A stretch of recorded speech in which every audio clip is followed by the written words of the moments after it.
Well, welcome back, knife nerds and everyday care people. It's your boy, the Big Canucker. We're doing a little bit of a live broadcast on the way home. Um, just wanted to put this out into the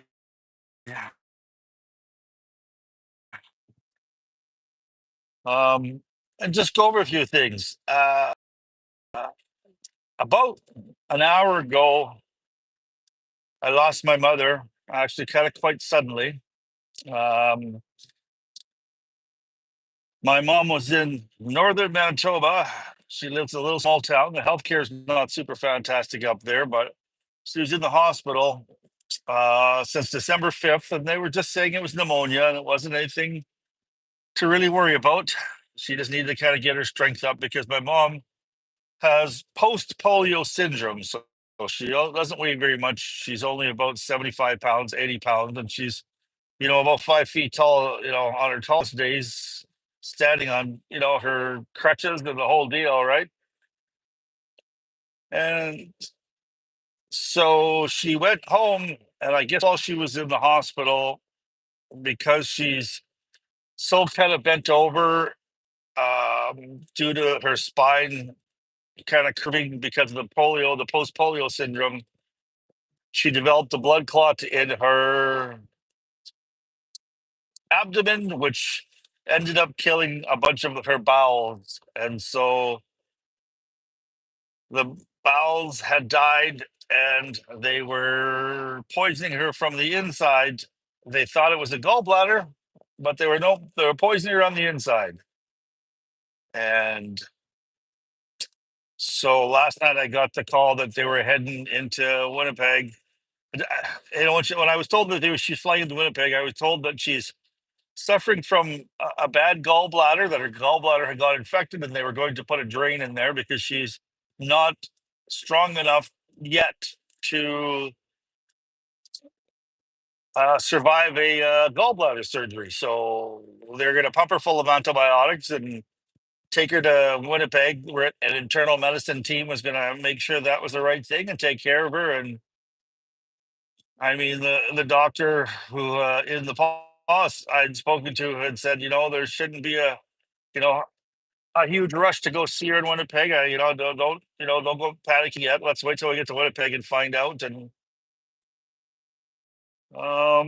yeah, so I was in Calgary at a doctor's appointment, and I got a call at about 3 o'clock this morning saying that my mom has taken quite a turn for the worse, and it's not a gallbladder. She's not responding to any of the medication, and it's her bowels that are died and that is poisoning her and killing her. And they told me it's terminal because she will not survive a surgery.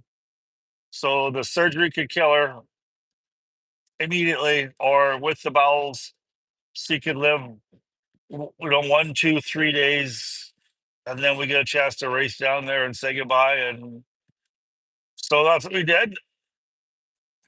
And she ended up passing this morning. And I mean, I'm still letting it on I'm just letting it marinate a little bit. And I thought I'd tell you a story about my mom. My mom was born November 2nd, 1940. Oh, sorry, 1950. My dad was born at 40. And at 3 years old, she developed polio. She ended up having 26 operations on her legs. And she spent grade 10 in the hospital with a full body cast on from basically her belly button down to the tip of her toes. And she finished grade 10 like that. So my mom was a very inspirational woman. She got her driver's license at 29 years old because my dad worked away. And at 29, she had already had 3 kids, including a rangy ADHD, probably on the spectrum autism kid, me. And I was a really, really hyperactive kid. I had hyperactivity disorder. I was on the whole I was on the whole barbiturate program and everything, Ritalin and Tolwyn and all that whole wonderful fun drugs when I was younger to try to calm me down. And I was just an absolute animal. And she put up with that. All while she had to wear she had to wear a brace, these crazy funky shoes, and she had to walk with crutches. So she couldn't go very fast. If I got a lead on her, I was gone. So I ended up getting put in in a harness with a rope, kind of retractable like a dog leash, attached to her crutches, and that was my existence early on. And I used to remember walking through the mall, and people would look at me and pity, and they would look at my mom and say, like, "What do you got this kid in a harness for?" And little did they know, it's the only thing that saved my life is being in that harness, because I was gone. At 3 years old or 4 years old, I crossed two busy streets with 3 pennies, went to the McDonald's, and they gave me a hamburger, French fries, and a drink for 3 pennies. And so, mind you, this is the 70s. So I was on the way home trying to cross a busy intersection to come back home. And one of my mom's best friends, my Aunt Jerry, picked me up and asked me what the hell I was doing down there. So she gave me a licking right there on the side of the road, pulled my pants down, bare bottom spanking. And then she took me home. My mom was white with fear, had phoned the police to find me. And so she found me. And when she gave me a big, huge hug and told me she loved me, then after all that was over, the madness took over. And she gave me a bare bottom spanking. And then my dad got home from work at 5:30, and they told him what I did, and my dad gave me a damn good spanking. So I got like 3 for 1. I don't think that was fair, not to this day, but it was a 3 for 1er. So my mom got her driver's license at 29 years old, and she ended up having some freedom, which was absolutely fantastic. She and my other aunt, who had a driver's license, and my cousin Emil, we would drive across the country in this old station wagon and go visit relatives and friends out in Calgary, back from Brandon, Manitoba. And, she could go across the country. She could do whatever she wanted in her old Chevy station wagon. And then I guess a few years went by, and while my dad was working construction away all the time, my mom wanted to become a social worker. She had always wanted to go farther in school. She left, married my dad, eloped when she was 18, and she hadn't finished her grade 12, and that always bothered her. So she went back to school. And I'm trying to think how old she was. I think she was 35, 33 or so. Let's just see. She would have been, when I was born, they had been married for 3 years. So she'd have been 21. So 21 plus 12, 33. She'd have been 33, had her license for 3 years. And she moved the entire family, minus my dad, because my dad said he didn't want to move. She moved us all 500 kilometers north to a town called Thompson, Manitoba, where they had an adult education university where she could get her degree in social working. And she spent 4 years working her ass off. And she graduated with honors near the top of her class. And meanwhile, while she was going through all that schoolwork and writing those papers, she was raising 3 children, um, had an alcoholic husband who would stop by once in a while to lower the boom, I guess, and he thought that she would come running back to the paw after, a little while, but nope, she stuck it out. And it ended up my dad moved to Thompson, and which was fantastic because you know what? I miss my dad too. My dad is alive, though, by the way. He's back in Lethbridge, and he's not doing too well right now. But anytime I needed some inspiration in my life, if I thought my life was a little bit hard, I thought to myself, my mom was a woman, and now that's nothing. You know, women in the '80s and '70s were certainly not treated equally. That's for sure. And my mom pretty much single-handedly raised us 3 kids, got a driver's license, got an education, all while being hardly being able to walk, mind you. Um, and then went on to practice social work for 27 years in Nepal, Manitoba, in one of the worst districts in all of Manitoba. Some of the stuff that she told me, I mean, early on in her career, I was quite young. I was only, 14 or no, by the time she graduated, I think I was 16. And she would tell me about some of her cases and she would bawl her eyes out. And all I could do was basically tell her I love her. She's doing a good job. And I mean, over time, her skin and her heart got tougher, but still, ability. My mom never let that bother her. She never let somebody say no to her, and not without fighting for change and changing her own life. She wasn't happy with her situation in life, being just a housewife of basically an alcoholic who worked away a lot. She wanted to do something, so she went out and did it. And man, oh man, I was a single parent myself, and I did some upgrading, some schooling, but I had lots of help. I had my mom to help me, my dad, my sisters, my brother to help me. My mom had my mom, and that was it. And then she also had a 14-year-old hormonal teenager who was still ADHD, hyperactive kid. But she went through that, and she graduated with honors amongst the top of her class. And I have to say, hats off. Anytime I feel like my life's getting a little bit too hard, I think I've got two legs. I can do it.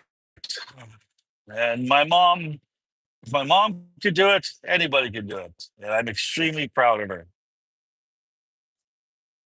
Later on, in my mom's work career, because she walked with crutches from the time she got polio when she was 3 years old, she actually saved my grandpa from going to the Korean War. He was actually in the armed forces and was on a boat to head to Korea.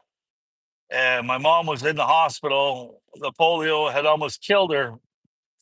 And they pulled him right off the boat and sent him back to home to Winnipeg because after they took her, so he could say goodbye to his little girl. And on compassionate grounds, he never did go to Korea and my mom did pull through. But she walked with crutches her entire life until later on in her, probably, I'm going to say her late 40s. The shoulders and her elbows had worn out from basically all the miles that she put on in her crutches. Um, and then she transitioned into a wheelchair because they told her if she'd keep on walking with her crutches, she's going to lose the use of her arms. And already her mobility was only about 75% by the time they really caught it, anyways. But my mom was less than 5 feet tall, 115, 117 pounds. Now, 100 and probably 30 pounds with all her braces and stuff on and her crutches. But my mom was absolutely deadly accurate with throwing a crutch and swinging that crutch. Now, I am not ashamed to say that at six. Hello, hello. Let's see. I'm not sure if are we all back here. Yeah, I'm just kind of banging on there talking about my mom. Yes, she grew up in Nepal. Nepal is an extremely rough town, and but it also can be beautiful. There is Clearwater Lake, that is the third purest, second clearest natural lake in the world. It's underground spring fed. You could look 30 feet to the bottom if you're in a boat. It's absolutely fantastic. And yeah, I just wanted to kind of take a little bit of time to celebrate my mom on my channel here and just to kind of maybe have some stories out there in the ether that won't be gone so easily because, yeah, she's gone now. Uh, but my mom was pretty damn tough. I know that she had, there were times when she had to apprehend children who were not living in a very nice or good spot. And she had some pretty big, rough and tough guys tell her to get the F off her porch, their porch. Otherwise, they're going to smash her and all this stuff. And my mom, I was actually there. I'd helped do respite work when I was, I don't know if I had turned 18. I think I was 18. I was just had turned 18. I was a fairly tough guy, but some of the places we had to go were pretty darn scary. And I saw my mom stare down some awfully big men and say, "No, these kids are coming with me." She just had a backbone in her. She just had a backbone that she wouldn't give up because of these kids. And even though her her skin had gotten thicker and her heart had gotten thicker, she always wanted what was best for these children. I know that CFS gets a pretty rotten lick, or gets a pretty rotten reputation, including myself. I mean, I had some dealings with CFS that I didn't like due to one of my children being with her mother and one of her mother's boyfriends having some inappropriate contact, and I ended up going to CFS, and it was not fun. I ended up having quite a bit of arguments and things like that. But my mom always, always wanted to do what was best for the child. Um, and if that included hurting, some parents, then she was willing to do that because ultimately she was truly an advocate for children. And she chose the field that she was passionate about, and she made a difference. I hope that I'm going to get a few messages from the kids who she had helped over the years. I hope that they find out that she passed away peacefully in St. Boniface Hotel or St. Bonaventure Hospital. Yeah, I'm just a little bit on cruise control. I wish I could tell you. I'll tell you another story.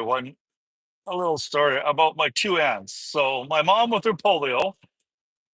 My mom had a wicked sense of humor. My mom has polio, so she had crutches and a brace, and she could not move very fast at all, not one bit.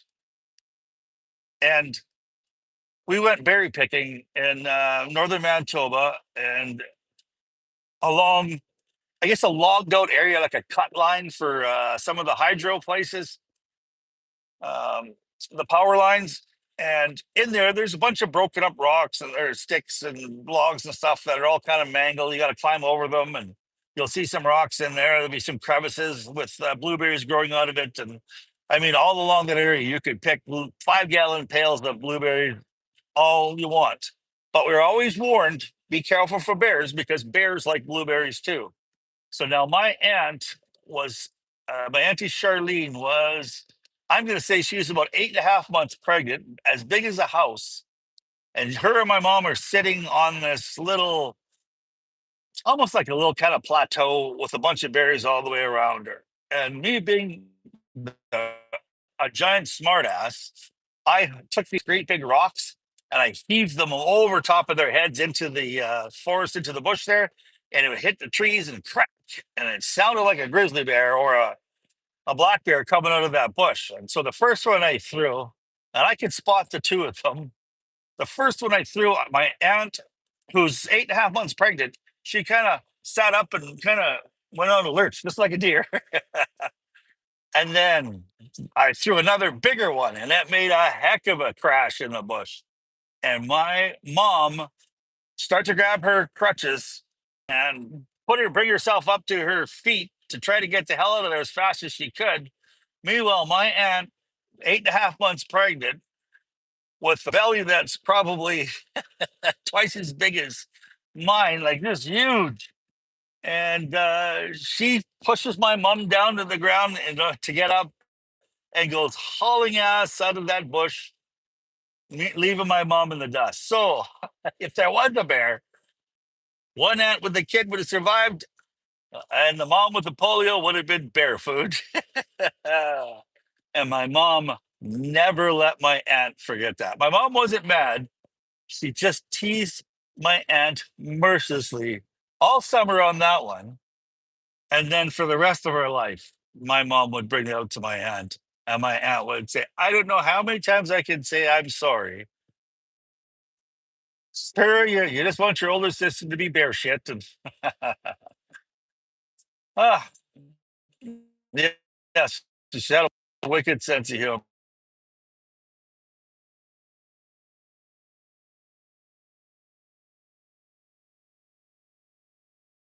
Here we're back again. Sorry, that was just my aunt Charlene calling me, the one who actually pushed her down.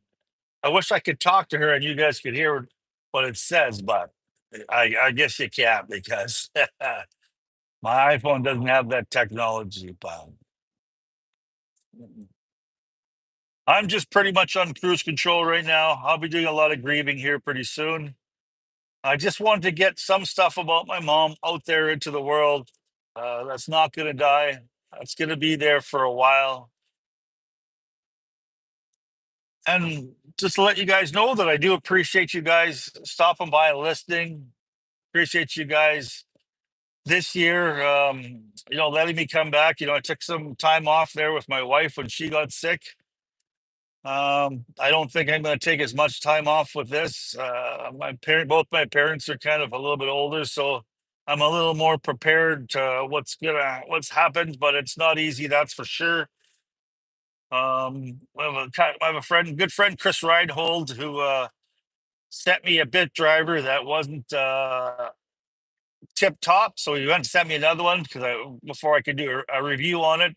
And then the strike hit. So that just got into my mailbox here yesterday. So I could hardly wait to get back and grab that. And I could hardly wait to shoot another video and show you guys what I've got. But I'm probably going to be taking the next couple of days off and giving myself a chance to mourn here. So yeah, hope you guys are out there staying safe, enjoying your pre Christmas. I know that I was enjoying it. Now I'm just numb. So I'm sorry. I can see that some of you guys have put some things out there on the chat. I don't know if I'm just slowing down here right now. I'm gonna see if I can look here. Oh, Frank Maximus, thank you so much, brother. I do appreciate your condolences. Um, yeah, I'm glad that you guys could stop by and listen to some of this. I seen somebody else had mentioned that the paw is pretty rough. Yes, the paw is pretty rough. It is absolutely rough. Go through a little story about that. My mom. By the time I was, by the time we moved to the paw when I was, I think, 12 years old, and I was just kind of hitting puberty, and I was a dog. I mean, there's no doubt about it. I would, if it had a hole in a heartbeat, it was fair game for me. That's all it is. So I would leave on a Friday. I wouldn't come home Friday night, Saturday night. I'd maybe slink in Sunday morning. Sometimes I'd get yelled at. Other times, it's a little bit of a different time. My mom would say, have a talk with me and say, you got to be safe and stuff like that. So I tried to, but so she would let me go. And the paw, if you are, let's just see, I grew up, my name is Angus. It's a very strange name, it's like a boy named Sue. I was Métis. I am now status through Bill C-31, but I really wasn't accepted by the Métis kids because I didn't grow up that way. I grew up in Brandon, and I didn't talk like them. I didn't act like them. And then status kids didn't really like me because I wasn't status, and the regular white children didn't like me because I was poor and I had a weird name. So it took an awful lot of time for me to get accepted into that town, and it took an awful lot of scraps for everybody to leave me alone. And every time I would get a scrap, my mom would pick me up at the school with a black eye or bloody nose or bloody hands, and she'd ask me what happened, and I would tell her. And to my mom's everlasting credit, my mom would tell me, "It's okay. It's going to change, son. Don't let anybody step on you, but promise me you'll never be the guy to step on anybody." And I was pretty true to my word. I give my mom so much credit for realizing that I had to do what I had to do to defend myself. And she didn't ground me, and she didn't punish me. And I never was a bully. I mean, after a while hanging out with the Métis kids, you had to learn to have a very quick mouth and be very witty and I know what we called it, cutting each other up.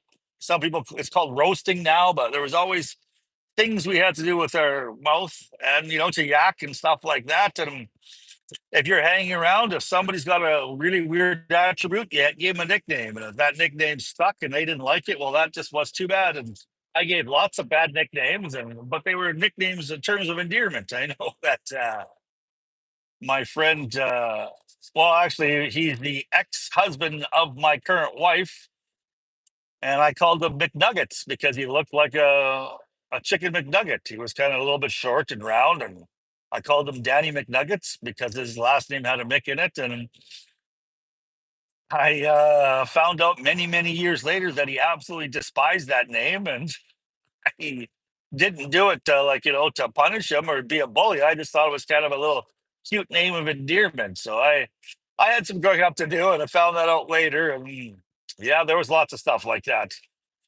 But I never was a bully myself, and I hated bullies. I That's the one thing that could set me off was absolute rudeness and bullies. And yeah, my mom always said too, you know what, you're a big guy, Angus, and people are gonna pick on you, or they're gonna want to go with you, or they're gonna want to use you sometimes. But whatever you do, don't become a bully, and pick your battles. And unless I had a drink in my hand, I pretty much followed that. And it was really great advice from a very wise woman. And I miss her like hell. And I'm glad that you guys stopped in to say hey. And I think I'll be probably ending this pretty soon. Phone my aunt, asked her what she needed. Let me see if I can think of one more really good story to tell. Um, Well, this doesn't involve my mother, but it is one of my favorite stories that I used to tell to my mother. And it would make my mom belly laugh and just about pee her pants. And I would just about pee my pants telling it too as well. It's one of her favorite stories. We ended up moving to Thompson, like I said, for my mother to go to her university. University's north to get her social work degree. And my sister still had lots of friends in the Palm. My sister was a little bit of a roamer too as well. And so she took the bus back and forth between the Paw and Thompson quite a bit. Now the bus when it's going to Thompson, it stops at this little gas station that's got a little bit of cabins in it. I think it's off this town called Waboden. I can't remember the name of the gas station and stuff. It has its own little name as well, but it's right by a town called Waboden. So if you're from North and you know that little gas station and cabins, you'll think of the name right away, and put it up there. But it's right by a town called Waboden. Anyway, So the buses pulled into this big gravel parking lot, and of course, there's a couple of under trucks that are there, tractor trailers that are kind of parked beside it. So they give you a smoke break there, bathroom break. You can run inside and use the bathroom. There's all sorts of sandwiches and stuff you can buy from this kind of confectionery. You can stretch your legs and stuff like that. And the bus driver back then, he was a big smoker at that particular time. So he ended up getting off the bus and he's having his little smokes. And so my sister is sitting in her seat right towards the back of the bus. And she's kind of got her head out the window and there's a semi beside her. Now, this semi was facing the other way. So it started to kind of pull away, just as the semi on the other side started to pull away. So they started going, both semis going like this. So it gives you the illusion that the bus is starting to either roll downhill or roll forward, and there's nobody in the bus seat. Meanwhile, the bus is not moving anywhere. So my sister, who was kind of half dozing off, jumps up, races to the front of the bus, sits in the bus thing, and just starts pushing the brakes like crazy. And it's air brakes in a bus, and it's going. She's making this big commotion, and she's looking for buttons to push to make sure this thing can stop. Meanwhile, just as she's finishes doing that, everybody in the bus kind of sits forward, looks down the aisle. It's like, what the heck is going on with her? And then the buses pull away, and she realizes, oh, the tractor trailers are moving, not the bus. And she stands up, and there's about a good 3 beat where she walks 1, 2, 3, and the bus erupts in laughter, just belly laughs and pats on the back, saying, "Oh, you saved us," and stuff like that. And we called her bus driver Dana for years after that. And every time I would tell that story, my mom would get just piss herself, especially if my sister was there to scowl about it. And she tried to defend herself. Well, it looked like it was rolling away. I just wanted to save everybody. All this stuff. It was that's one of my funnest stories to tell my mom. And yeah, I'm glad I told it to you guys. All right. If you like what you saw, don't forget to hit the old thumbs up button there. Hit the subscribe if you want to see what other stuff I got. I'm be coming up with some more live action here, I do believe. I'm going to do some interviews with some folks around Lethbridge. There's going to be some folks that are internationally going to be doing some interviews. I've got some new products to have a look at, and I think I'm going to diversify the channel a little bit more. We might do a little bit more of these kind of just these rants. I might decide to introduce you to my dad, and maybe we can sit down and have a chat with him. My dad's a extremely interesting man. He's was a trapper. My grandfather married an Indian princess, basically, and she was had a prearranged um, wedding when she was 13 and never consummated or lived with the guy. And my grandfather helped her get a divorce at 18 and married her shortly thereafter. And yeah, it was quite the romance. And it made it inside of a book called Tripper Trapper Trader. And so maybe I'll get my dad to tell that story. And yeah, so please stay safe out there. Keep your stick on the ice, the shiny side up. This is the Big Canucker saying adios.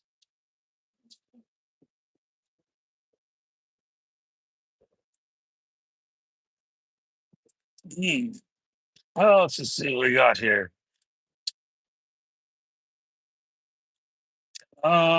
Sad to hear, Thomas. Thank you so much, buddy. So look at these comments. My mom was a fantastic lady and a great lady. Frankus Maximus. We got two more. Mohit, I am Indian. I don't know if you are India Indian or the Paw Indian. But yeah. All right. Uh take care, you guys. Have a wonderful day. And I look forward to coming back here shortly with some reviews.